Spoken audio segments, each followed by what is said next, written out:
ಬಂಧುಗಳೇ ನಮಸ್ಕಾರ, ಹೇಗಿದ್ರೆ ನೀವೆಲ್ಲರೂ.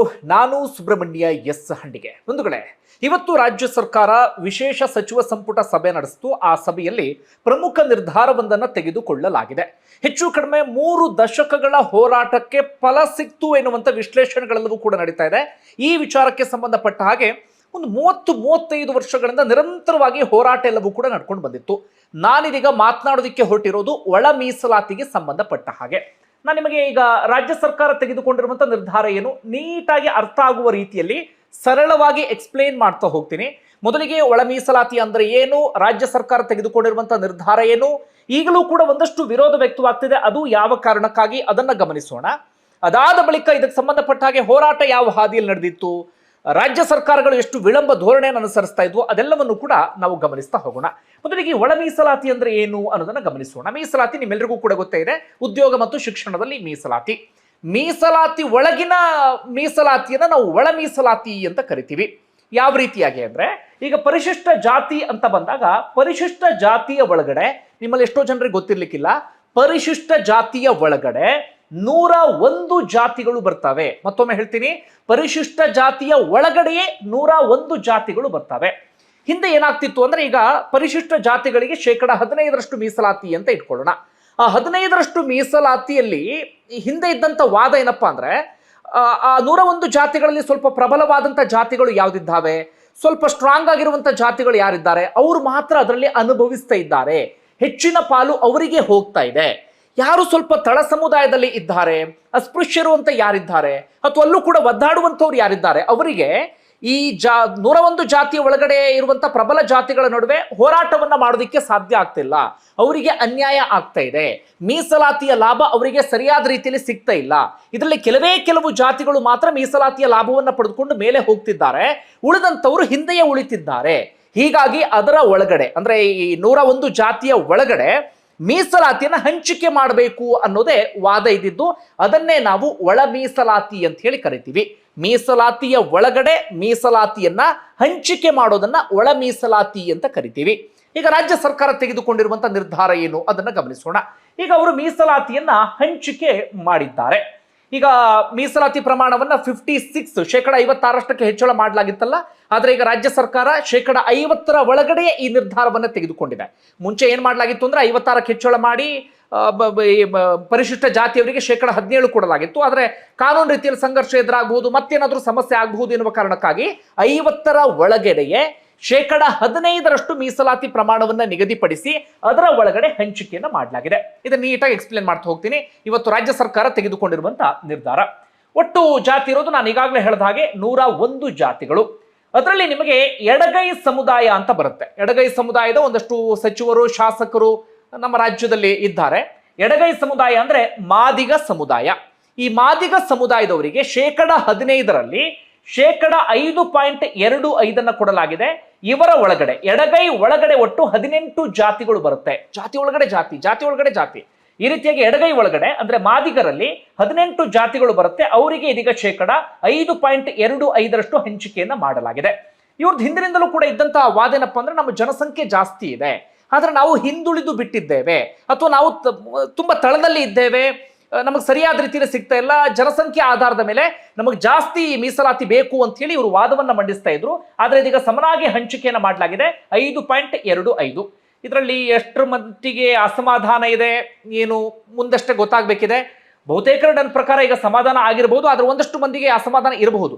ಮುಂಚೆ ಏನಾಗ್ತಿತ್ತು ಅಂದ್ರೆ 15% ಒಳಗಡೆ ಇವರು ಬಡದಾಡಬೇಕಿತ್ತು, ಆದ್ರೆ ಇದೀಗ ಪ್ರತ್ಯೇಕವಾಗಿ 5.25 ಉದ್ಯೋಗ ಮತ್ತೆ ಶಿಕ್ಷಣದಲ್ಲಿ ಸಿಕ್ಕಂತಾಗಿದೆ. ಈಗ ಬಲಗೈ ಸಮುದಾಯದ ವಿಚಾರಕ್ಕೆ ಬರೋಣ. ಬಲಗೈ ಅಂದ್ರೆ ಹೊಲೆಯ ಸಮುದಾಯ ಬರುತ್ತೆ. 5.52 ಅವರಿಗೂ ಕೂಡ ಸಮನಾಗಿ ಹಂಚಿಕೆಯನ್ನು ಮಾಡಲಾಗಿದೆ. ಇವರ ಒಳಗಡೆ 20 ಜಾತಿಗಳು ಬರ್ತವೆ.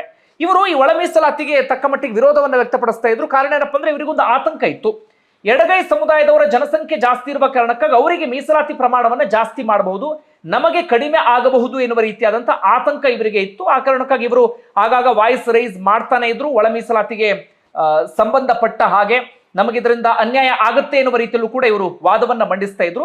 ಆದ್ರೆ ಅಂತಿಮವಾಗಿ ಇವರಿಗೆ ಬರುವಂತ 20 ಜಾತಿಗಳಲ್ಲಿ 5.25% ಹಂಚಿಕೆ ಮಾಡಲಾಗಿದೆ.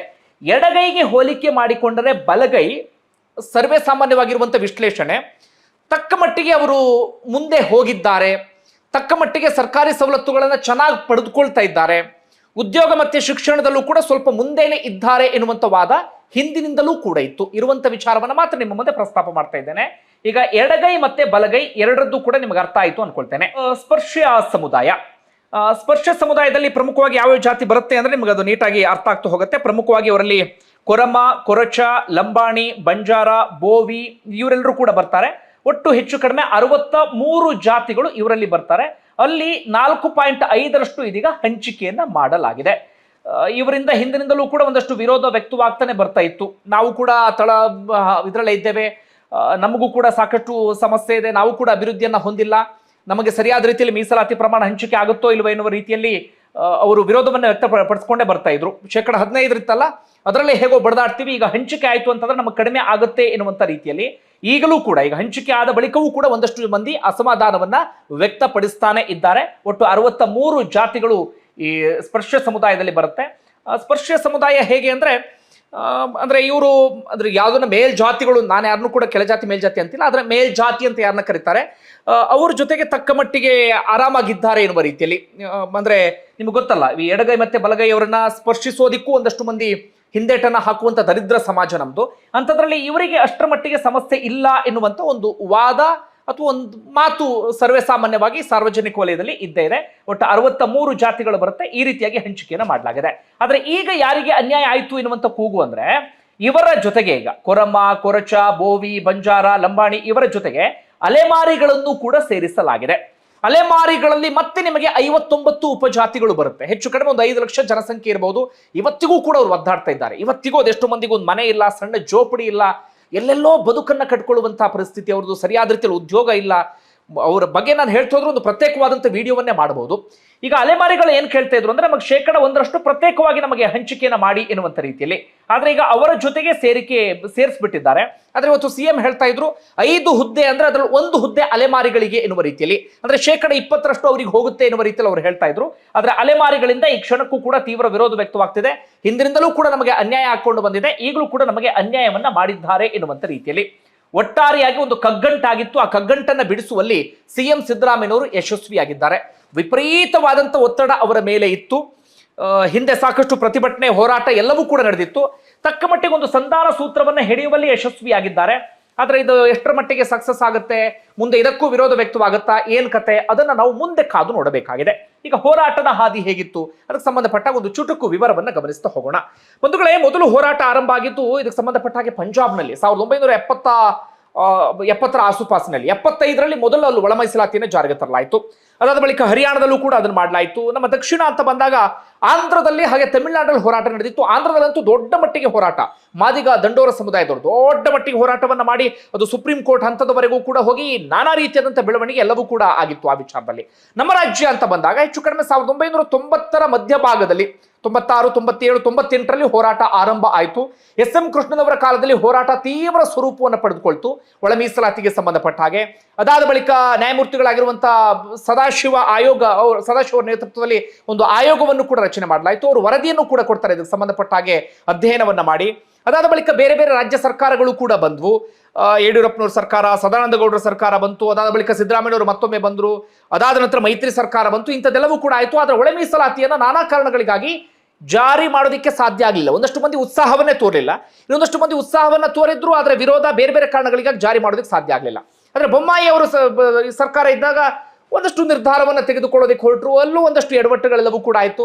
ಅಂತಿಮವಾಗಿ ಸುಪ್ರೀಂ ಕೋರ್ಟ್ ಒಂದು ಪ್ರಮುಖವಾದಂತಹ ನಿರ್ಧಾರವನ್ನು ತೆಗೆದುಕೊಳ್ಳುತ್ತೆ ಅಥವಾ ಆದೇಶವನ್ನು ಹೊರಡಿಸುತ್ತೆ. ಒಳ ಮೀಸಲಾತಿಗೆ ಸಂಬಂಧಪಟ್ಟ ಹಾಗೆ ರಾಜ್ಯ ಸರ್ಕಾರಗಳೇ ತೀರ್ಮಾನವನ್ನು ತೆಗೆದುಕೊಳ್ಳಬಹುದು ಅಂತೇಳಿ. ಹೀಗಾಗಿ ರಾಜ್ಯ ಸರ್ಕಾರಗಳಿಗೆ ಇನ್ನಷ್ಟು ಬಲ ಬಂದಂತಾಗಿತ್ತು. ಅಂತಿಮವಾಗಿ ಇದೀಗ ಒಂದು ತಾಂತ್ರಿಕ ಸಮಿತಿಯನ್ನ ರಚನೆ ಮಾಡಲಾಗಿತ್ತು. ಆ ತಾಂತ್ರಿಕ ಸಮಿತಿ ಕೊಟ್ಟಂತ ವರದಿಯ ಆಧಾರದ ಮೇಲೆ ಪ್ರವರ್ಗ ಎ ಬಿ ಸಿ ಅಂತ ಹೇಳಿ ಈ ರೀತಿಯಾಗಿ ವಿಂಗಡಣೆಯನ್ನ ಮಾಡಿ ಒಳ ಮೀಸಲಾತಿಯನ್ನ ಜಾರಿಗೆ ತರಲಾಗಿದೆ. ಇದರಿಂದ ಆಗುವಂತ ಈ ಕ್ಷಣದ ಒಂದು ಪ್ಲಸ್ ಏನಪ್ಪಾ ಅಂದ್ರೆ, ನಿಮಗೆ ಗೊತ್ತಿದೆ, ಉದ್ಯೋಗಕ್ಕಾಗಿ ದೊಡ್ಡ ಮಟ್ಟಿಗೆ ಹೋರಾಟ ನಡೀತಾ ಇದೆ. ರಾಜ್ಯ ಸರ್ಕಾರ 56,000 ಹುದ್ದೆಗಳ ನೇಮಕಾತಿ ಅಧಿಸೂಚನೆಯನ್ನು ಹೊರಡಿಸಿತ್ತು. ಆದರೆ ಒಳ ಮೀಸಲಾತಿಯ ಕಾರಣಕ್ಕಾಗಿ ಮತ್ತೆ ಅದರಲ್ಲಿ ಸಮಸ್ಯೆ ಆಗ್ತಾನೆ ಇತ್ತು. ಇನ್ನೊಂದು ಕಡೆಯಿಂದ ಉದ್ಯೋಗಾಕಾಂಕ್ಷಿಗಳು ನಿರಂತರವಾಗಿ ಹೋರಾಟವನ್ನ ಮಾಡ್ತಾ ಇದ್ರು. ಆದ್ರೆ ಇದೀಗ ಒಳ ಮೀಸಲಾತಿಯ ಆಧಾರದ ಮೇಲೆ ಇದೀಗ ಮತ್ತೊಮ್ಮೆ ಉದ್ಯೋಗ 56,000 ಉದ್ಯೋಗದ ನೇಮಕಾತಿಗೆ ಮರು ಅಧಿಸೂಚನೆಯನ್ನು ಹೊರಡಿಸ್ತೀವಿ ಅಂತ ಹೇಳಿ ಸಿಎಂ ಸಿದ್ದರಾಮಯ್ಯನವರು ಕೂಡ ಇವತ್ತೊಂದು ಸ್ಪಷ್ಟನೆಯನ್ನ ಕೊಟ್ಟಿದ್ದಾರೆ. ಇದು ಇವತ್ತಾಗಿರುವಂತಹ ಪ್ರಮುಖವಾದಂತ ಬೆಳವಣಿಗೆ. ಒಟ್ಟಾರೆಯಾಗಿ ಒಳ ಮೀಸಲಾತಿಗೆ ಸಂಬಂಧಪಟ್ಟ ಒಂದಷ್ಟು ರಾಜಕೀಯ ಜಿದ್ದಾಜಿದ್ದಿ, ರಾಜಕೀಯ ಲಾಭದ ಲೆಕ್ಕಾಚಾರ, ಎಲ್ಲಿ ಎಡಗೈ ಸಮುದಾಯದನ್ನು ಕಳ್ಕೊಂಡು ಬಿಡ್ತೀವೋ, ಎಲ್ಲಿ ಬಲಗೈ ಸಮುದಾಯದನ್ನು ಕಳ್ಕೊಂಡು ಬಿಡ್ತೀವೋ, ಈ ರೀತಿಯಾದಂಥ ಒಂದಷ್ಟು ತಿಕ್ಕಾಟಗಳೆಲ್ಲವೂ ಕೂಡ ಇತ್ತು. ಒಳ ಮೀಸಲಾತಿಗೆ ದೊಡ್ಡ ಮಟ್ಟಿಗೆ ಹೋರಾಟವನ್ನು ಮಾಡ್ಕೊಂಡು ಬಂದಂತವ್ರು ಎಡಗೈ ಸಮುದಾಯದವರು. ಹಿಂದೆ 2018 ಸಂದರ್ಭದಲ್ಲಿ ಅವರು ಕಾಂಗ್ರೆಸ್ಗೆ ದೊಡ್ಡ ಮಟ್ಟಿಗೆ ಪೆಟ್ಟು ಕೊಟ್ಟರು ಎನ್ನುವಂಥ ಮಾತುಗಳು ಕೂಡ ಇತ್ತು. ಅದಾದ ಬಳಿಕ ಬಿಜೆಪಿ ಸರ್ಕಾರ ಈ ಬಾರಿ ಬಿದ್ದು ಹೋಗೋದಕ್ಕೆ, ಅಂದ್ರೆ ಮತ್ತೆ ಕಾಂಗ್ರೆಸ್ ಬಂತಲ್ಲ, ಭರ್ಜರಿಯಾದಂಥ ಬಹುಮತವನ್ನು ಪಡೆದುಕೊಂಡು ಬಿಜೆಪಿ ಅಧಿಕಾರಕ್ಕೆ ಬಂದಾಗ ಒಳ ಮೀಸಲಾತಿ ಜಾರಿಗೆ ತರಲಿಲ್ಲ, ಆ ಕಾರಣಕ್ಕಾಗಿ ಎಡಗೈ ಸಮುದಾಯದವರಿಗೆ ಪೆಟ್ಟು ಕೊಟ್ಟರು. ಇಂಥದೊಂದು ಚರ್ಚೆಗಳೆಲ್ಲವೂ ಕೂಡ ಇತ್ತು. ಅಂತಿಮವಾಗಿ ಒಳ ಮೀಸಲಾತಿಯನ್ನು ಜಾರಿಗೆ ತಂದರೆ, ಆದ್ರೆ ಅಲೆಮಾರಿ ಸಮುದಾಯದವರು ಹಿಂದೆನೂ ಕೂಡ ಕೋರ್ಟ್ಗೆ ಹೋಗಿ ಒಮ್ಮೆ ಸ್ಟೇ ಆರ್ಡರ್ ತಂದಿದ್ರು. ಈಗ ಮತ್ತೊಮ್ಮೆ ಅವರು ಕೋರ್ಟ್ಗೆ ಹೋಗ್ತಾರಾ, ಏನ್ ಕತೆ ಕಾದು ನೋಡಬೇಕಾಗಿದೆ. ಬಂಧುಗಳೇ, ಒಟ್ಟಾರೆ ಈ ಬೆಳವಣಿಗೆಗೆ ಸಂಬಂಧಪಟ್ಟ ಹಾಗೆ ನಿಮ್ಗೆ ಏನಿಸುತ್ತೆ ಕಮೆಂಟ್ ಬಾಕ್ಸ್ ಅಲ್ಲಿ ಮೆನ್ಷನ್ ಮಾಡಿ. ಧನ್ಯವಾದ ವಿಡಿಯೋ ನೋಡಿದ್ದಕ್ಕಾಗಿ.